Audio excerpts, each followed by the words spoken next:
দোস্ত, তিনি ওয়াদা করেছেন বিবাহের মাধ্যমে আল্লাহর বরকত এবং কল্যাণ নাজিল হয়। জোরে বলি সুবহানাল্লাহ। এবার বিবাহ করতে হবে আপনার অভিভাবকদের অনুমতি নিয়ে। কার অনুমতি? অভিভাবকদের অনুমতি ছাড়া সেই বিবাহ বাতিল। সেই বিবাহ কি বলেন? সেই বিবাহ কি? আমি বলছি না।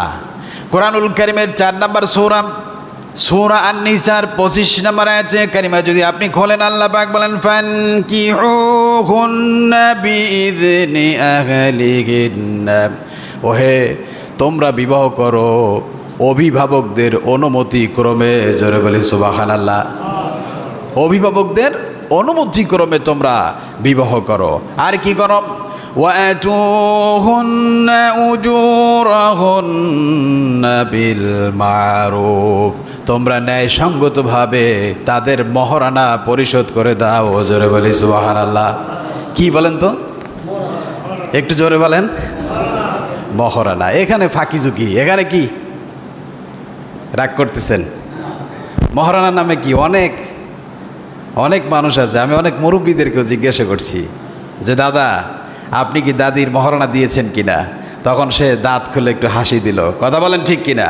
মনে রাখবেন, বিশ্বনবী বলেছেন যে তার স্ত্রীর মহারণা আদায় করলো না, কাল কিয়ামতের দিন জেনাকারের কাতারে দাঁড়াতে হবে। জোরে বলি নাউজুবিল্লাহ। বলেন কি কাতারে? জেনাকারের কাতারে দাঁড়াতে হবে। এই জন্য যারা এখনো মুরব্বী আছেন মনে রাখবেন, দেনমোহর আপনি পরিশোধ করবেন, কিংবা যদি আপনার স্ত্রী মাফ করে দেয় তাহলে সেটা ভিন্ন কথা, কিন্তু আপনার স্ত্রীর দেনমোহর এটা আপনাকে দিতেই। এবার বলেন, দেনমোহর দেওয়া এটা নফল না সুন্নাত না ফরজ? কার হুকুম? আল্লাহ রাব্বুল আলামিনের হুকুম। কোরআনুল কারীমে আল্লাহ রাব্বুল আলামিন বলেছেন ওয়াতুহুন্না উজুরাহুন্না ফারিদা, ওহে পৃথিবীর মানুষ ও মুমিনেরা, ঈমানদাররা, তোমরা তোমাদের স্ত্রীর মহারণা পরিশোধ করে দাও। এটা হলো আল্লাহ পাকের বিধান। কার বিধান? আল্লাহ পাকের বিধান। এই জন্য আপনি আপনার বিবির, আপনার স্ত্রীর দেনমোহর পরিশোধ করে দিবেন। আর যদি মাফ করে দেয়, কি করে দেয়? কে? আপনার স্ত্রী যদি বলে খবরদার, কিসের দেনমোহর, কিসের কি, তুমিই তো আমার সব। কথা বলেন ঠিক কিনা? সুতরাং আমার দেনমোহর দরকার নাই। হ্যাঁ, যদি এটা বলে আর যদি অন্তর থেকে সে মাফ করে দেয় তাহলে আল্লাহ পাক বলছেন কোনো সমস্যা নাই। যদি সেটা হয়, রব্বুল আলামিন বলছেন ওয়াতুন নিসা সাদকাতিহিন্না নিহলা, যদি তোমার স্ত্রী তোমাদেরকে দেনমোহর মাফ করে দেয় বা দিয়ে দেয় তাহলে সেটা তোমরা স্বাচ্ছন্দ্যে সন্তুষ্ট চিত্তে গ্রহণ করো। জোরে বলি সুবহানাল্লাহ। দেখছেন আল্লাহ পাকের ব্যবস্থাপনা কত সুন্দর, কত সুন্দর। এই বিবাহ আপনারা সহজ করে দেবেন ছেলে মেয়েদের জন্য। কথা বলেন ঠিক কিনা? এই জন্য বিবাহ খাদির ক্ষেত্রে আমরা যারা আছি, ছেলে হোক কিংবা মেয়ে হোক, এই বিবাহ হবে কার হুকুম মতো? জোরে বলেন কার হুকুম মতো?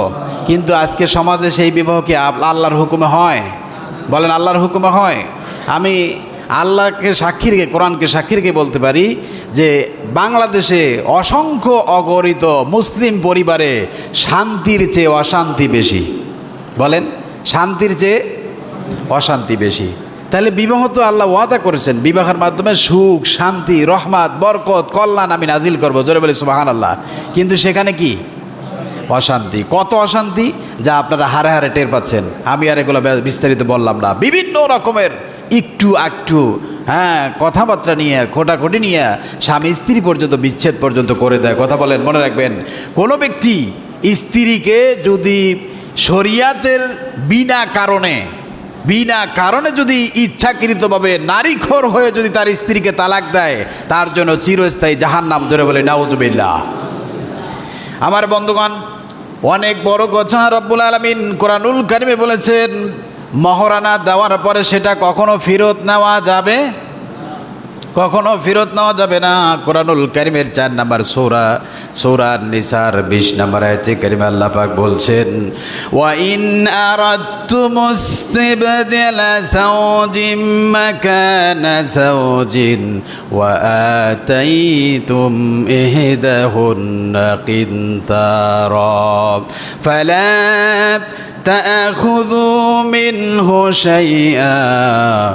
আল্লাহ পাক বলেন, যদি তোমরা এক স্ত্রীর জায়গায় আর এক স্ত্রীকে নিতে চাও, বিবাহ শাদী করো, তাহলে খবরদার তোমার বিবিকে যদি কিন্তার পরিমাণ অঢেল সম্পত্তি মহারণা হিসাবে দিয়ে থাকো, ফালা তাআখুযু মিনহু শাইআ, তাহলে তার থেকে তোমরা কিছুই গ্রহণ করবে না। সব কি করবে? দিয়ে দিতে হবে। কখনোই সেটা থেকে আর কোনো দাবি করা চলবে না। আল্লাহ আমাদেরকে বোঝার তৌফিক দান করুন, জোরে বলে আমিন।